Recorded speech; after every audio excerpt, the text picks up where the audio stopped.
ஆமென்.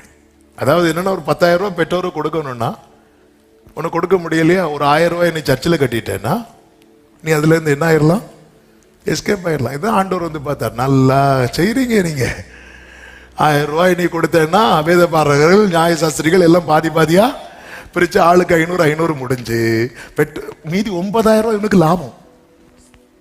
எதுக்கு பெற்றோருக்கு 10,000 ரூபாய் கொடுக்கணும்? அதுக்கு சர்ச்சில் ஒரு 1000 ரூபாய் போட்டா பிரச்சனை முடிஞ்சல. ஆண்டவர் இதெல்லாம் தான் வந்து அடிச்சார். என்ன விளையாடிட்டா இருக்கிற, உன் இஷ்டத்துக்கு நீ பிரமாணத்தை வளைச்சிட்டு இருக்கிற. அதாவது நல்ல புரிந்து கொள்ளுங்கள், இந்த வசனம் இருபுறம் கருக்குள்ள பட்டயம். இதை ரொம்ப கேர்ஃபுல்லா ஹேண்டில் பண்ணணும். இதுல ஒன்ன கூட்டவும் கூடாது, ஒன்ன குறைக்கவும் கூடாது. யாருக்குமே ரைட்ஸ் கிடையாது, தூதனுக்கு கூட ரைட்ஸ் கிடையாது. அந்த காலத்துல அந்தந்த ஸ்தானத்தில் இருக்கிறவங்க தங்களுக்கு ஏற்றார் போல மாத்திக்கிட்டாங்க. ஆமென். கொஞ்சம் டிலே கம்மி பண்ணி தம்பி, பாடும்போது வச்சுட்டு அப்படியே உறங்கிடுவான். கர்த்தர் பெரியவர். ஆமென். ஆண்டவர் வந்து நம்ம இடத்துல எதிர்பார்க்கிறது என்ன? இந்த தேடல். ஆண்டவரே எனக்கு என்ன ஆண்டவரே, ஆண்டவரே கனெக்ட் ஆக முடியல. அப்படியே உட்கார்ந்திருந்து படுத்திருந்து உட்கார்ந்திருந்து எழுந்திருந்து நடந்து காணவில்லை. அடுத்து கேட்கிறா, காவலர்களை பார்த்து கேட்கிறாங்க, கண்டீர்களா? அவங்க நாங்க பார்த்து ரொம்ப நாள் ஆச்சு. அவன் ஏலி விளக்கு அணைக்கிறதுக்கு முன்னாடி படுத்துங்கிறாள். சாமுவேல் போய் என்ன கூப்பிட்டீரே, சும்மா போ. அவர் தான் கூப்பிட்டுருப்பாரு. என்ன கூப்பிட்டு பார்த்து டயர்டாகி இவன் ஒன்ன கூட வந்திருக்கிறாரு. நீ அமைதியா இருந்த, திருப்பி என்ன கூப்பிட கூடாது, அதனால சொல்லும். கைட் பண்ணி விடுறதுக்கு சூப்பர். சொல்றா பாருங்க, அவரை நான் என் தாயின் வீட்டிலும், அவரை கொஞ்ச தூரம் கடந்தவுடன், எல்லாரும் சொல்லுங்க பார்க்கலாம், அவ உண்மையா தேடுறவங்கள ரொம்ப தேட விட மாட்டார். கொஞ்ச தூரம். அதனாலதான் நீங்கள் முழு இருதயத்தோடு என்னை தேடுகையில் கண்டடைவீர்கள். என்ன நீ தேடும் போதே நான் உனக்கு தென்படுவேன். இவ அழுது முடிக்கும் போதல்ல, இவள் அழுது கொண்டிருக்கும் போதே இயேசு பக்கத்தில் நிற்கிறான். இந்த தேடல் என்பது அப்படிதான், முழு இருதயத்தோடு. அவளால அவ சொல்றா, அவரை கண்டேன், அவரை நான் என் தாயின் வீட்டிலும் என்னை பெற்றவளின் அறையிலும் என்னை கொண்டு வந்து விடு மட்டும் விடாமல் இனி நீங்க தான் என்ன தூங்க வைக்கணும். ஆமென். சிலர் பார்க்கறாங்க. அதனாலதான் ஆண்டவர் சமூகத்தில் வரும்போது என்ன ஆண்டவர் எப்படி தூங்க வைப்பாரு தெரியும்? உங்களுக்கு தெரியாது, நீங்க தான் சத்தம் போட்டு எழுப்பி விட்டுட்டு இருக்கீங்க. ஆமென். விடாமல் எனக்கு எனக்கு என்னை நீங்க கூட்டுருவாங்க, நீங்க கொண்டு வாங்க. நானா போனேன்ப்பா, எனக்கு திருப்தி இல்லை. நீங்க, அதாவது அவ எந்த இடத்துக்கு போனாலோ அதே இடத்துக்கு அவரை கூட்டிட்டு போக வைக்கிறான். ஆமென். ஹல்லேலூயா. ஆமென். எங்க அண்ணனை பத்தி எங்க அம்மா சொல்லுவாங்க. எங்க அண்ணன் சின்ன வயசுல இருக்கும்போது அப்படியே கூட்டிட்டு போறாங்க. எங்க அண்ணன் அடம் பிடிக்கிறாங்களாம், தூக்கி ஆகணும்னு சொல்லிட்டு. கொஞ்ச தூரம் அழுது போனதுக்கு அப்புறம் சரின்னு சொல்லிட்டு எங்க அம்மா தூக்குறாங்க. எங்க அண்ணன் ஒத்துக்கவே இல்லையா. எந்த இடத்துல இருந்து அழுதானோ திருப்பி அங்க கூட்டிட்டு போய் அங்கிருந்து தூக்க வச்சு, ஏன்னா அங்கிருந்து அழ வச்சிங்க, அங்கிருந்து தூக்க வச்சுட்டு திருப்பி கூட்டிட்டு வந்தாங்க.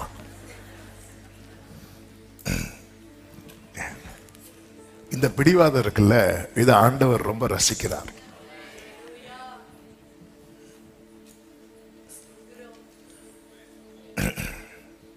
சில நேரத்தில் ஆண்டவர் கொஞ்சம் மறைந்து விளையாடுவார், முடிஞ்சா கண்டுபிடி. ஆனா நம்ம ஆதாம போல நம்ம மறைஞ்சிருக்கிறோம். ஆதாமே நீ எங்க இருக்கிற? ஆமென். ஆண்டவரே நாங்க தான் தேடணுமா, நீங்க தேட மாட்டீங்களா? ஆதாமே நீ எங்க இருக்கிற? இப்படி தேடக்கூடாது. 5வது அதிகாரத்துல நீங்க பாத்தீங்கன்னா இந்த அம்மா என்ன பண்றாங்கன்னா, அன்று காரையெல்லாம் முடிச்சிட்டு போய் படுத்துட்டாங்க. படுத்ததும் நேசர் வந்து கதவை தட்டுறார். இவா இப்பதான் நான் படுத்தேன் அப்படி கொஞ்சம் யோசிக்கிறதுக்குள்ள நேசர் மறைஞ்சிட்டார். இப்ப எழும்புறா.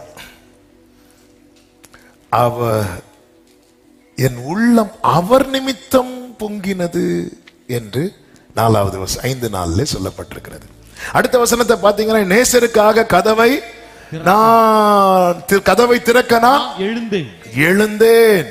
6வது வசனம், என் நேசருக்கு கதவை திறந்தேன், அவர் அங்கே இல்லை. ஏமாற்றம்.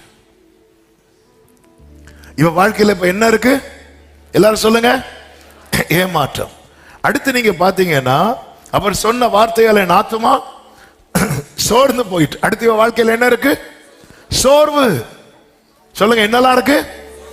ஏமாற்றம், அடுத்து சோர்வு, அடுத்து அவரை கூப்பிட்டேன், அவர் எனக்கு மறு உத்தரவு கொடுக்கவில்லை, பதில் இல்லாத நிலை. ஆனாலும் விடல. இதுதான் முழு இதயத்தோடு தேடுறவங்க. ஏமாற்றம் வரும். சில காரியம் நினைச்சது போல நடக்காது. நம்பிக்கையோடு கதவை திறந்து இருப்பாருன்னு பார்த்தா இல்ல. நம்பிக்கையோடு 2 நாள் ஜெபத்தை முடிச்சிட்டு நடக்கும்னு பார்த்தா இல்ல. ஏமாற்றம்.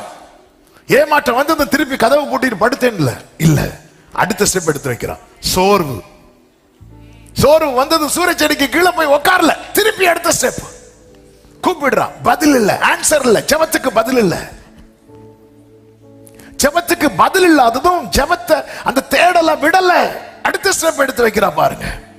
நகரத்தில் திரிகிற 7வது வசனம், நகரத்தில் திரிகிற காவலாளர் என்னை கண்டு என்னை அடித்து என்னை காயப்படுத்தினார்கள். காயம், வேதனை, தேடல விடல. அடுத்து பாருங்க, அலங்கத்தின் காவற்காரர் என் மேல் இருந்த என் போர்வையை எடுத்துக் கொண்டார்கள். நஷ்டம். ஆமா, இந்த 5ல 1 வந்தாலே ஆண்டவரை விட்டு போற கூட்டம் தானங்க ஜாஸ்தி. ஏமாற்றம், வாழ்க்கையில ஏமாற்றம். இப்படி ஒரு இடி விழுந்துச்சு என் லைஃப்ல. ஏமாற்றம், ஆனாலும் தேடல விடல. சோர்வு, தேடல விடல. பதில் இல்ல. அன்னைக்கெல்லாம் நினைச்சாலே வருவார். இன்னைக்கு கூப்பிட்டும் பதில் இல்லை. தேடல விடல.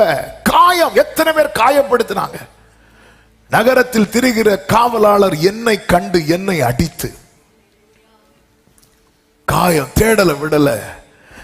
என் மேல இருந்த வஸ்திரத்தை எடுத்தார்கள். நஷ்டம். இப்படி இருந்தும் அடுத்த வசனத்தை பாருங்க. 8வது வசனத்தை வாசியுங்கள். எருசலேமின் குமாரத்திகளே, என் நேசரை கண்டீர்களானால் என் வஸ்திரம் பறிக்கப்பட்டதால் சோகமா இருக்கிறேன் என்று சொல்லுங்கள் என்று அல்ல, நேசத்தால் சோகமா இருக்கிறேன் என்று அவருக்கு சொல்லுங்கள். ஓ ஜீசஸ், ஹalleluya. நீ நேசரை கண்டேனா? நான் எதுல சோகமா இருக்கிறேன்? என்னை விட்டு இதை எடுத்துட்டு போயிட்டாங்க, என்னை இப்படி காயப்படுத்திட்டாங்க, என்னை இப்படி வேதனைப்படுத்திட்டாங்க. நம்முடைய சோகம்லாம் இதுதானே. முழு இருதயத்தோடு தேடுகிறவருடைய சோகம் என்ன தெரியுமா? நேசத்தா. உம் நேசத்தாலே சோகமானேனே, உம் பாசத்தால் பீடிக்கப்பட்டேனே, உம் நாமத்திற்குள் சுகம் கண்டேனே, உம்மாலே. ஆமென், ஹalleluya. இவ்வளவு வேதனையிலும் தேடல விடல. இந்த தேடல் மற்ற எருசலேம் குமாரத்திகளுக்குள்ளே நேசரை குறித்த வாஞ்சைய தூண்ட வச்சிட்டு, இதுவரை இவள்கிட்ட கேட்காதவங்க எல்லாம் இப்ப இவ்வளவு பார்த்து கேட்கிறாங்க. 9வது வசனத்துல, ஸ்திரீகளுக்குள் ரூபவதியே, மற்ற நேசரை பார்க்கலும் உன் நேசர் எதினால் விசேஷித்தவர். நீ இப்படி எங்களை ஆணையிட. யார் சொல்றாங்க? எருசலேம் குமாரத்திகள். எருசலேம் குமாரத்திகள் சுலேமியாளை பார்த்து என்ன சொல்றாங்க? ஸ்திரீகளுக்குள். என்ன அர்த்தம்? நேசர் பார்வையில் அழகாய் தெரிகிறவர்கள் தான் மற்றவர்களுக்கு முன்பாக ஆமென் மேன்மையா எண்ணப்படுவார்கள். நேசர் சொல்றார், என் பிரியமே நீ பூரண, அவர் பூரண ரூபவதின்னு சொன்னாதான் மக்கள் ரூபவதினே சொல்ல. அதாவது உண்மையான தேடல் நம்மை அழகாக்கும். மோசையின் முகம் எப்படி இருந்துச்சு தெரியுமா? பிரகாசமா இருந்துச்சு. உண்மையான தேடல் ஒரு தேவ பிள்ளைய அழகாக்கும்.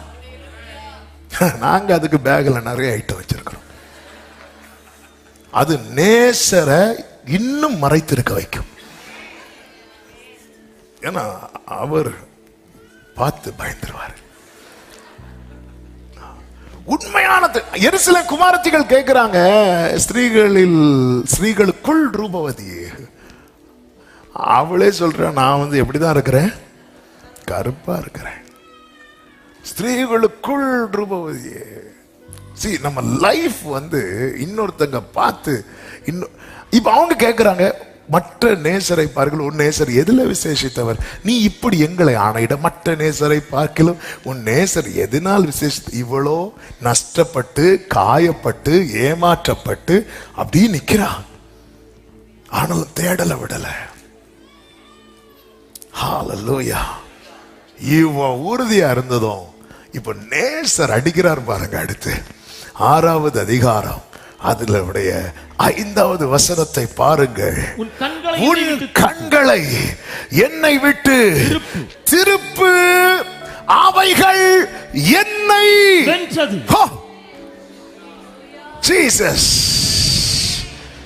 இவ யார ஜெயிக்கிறா தெரியுமா? பாதாளத்தை ஜெயித்தவர, மரணத்தை ஜெயித்தவர, சத்துருவை ஜெயித்தவர, உலகத்தை ஜெயித்தவர. ஒரு நல்ல கைகளை சட்டி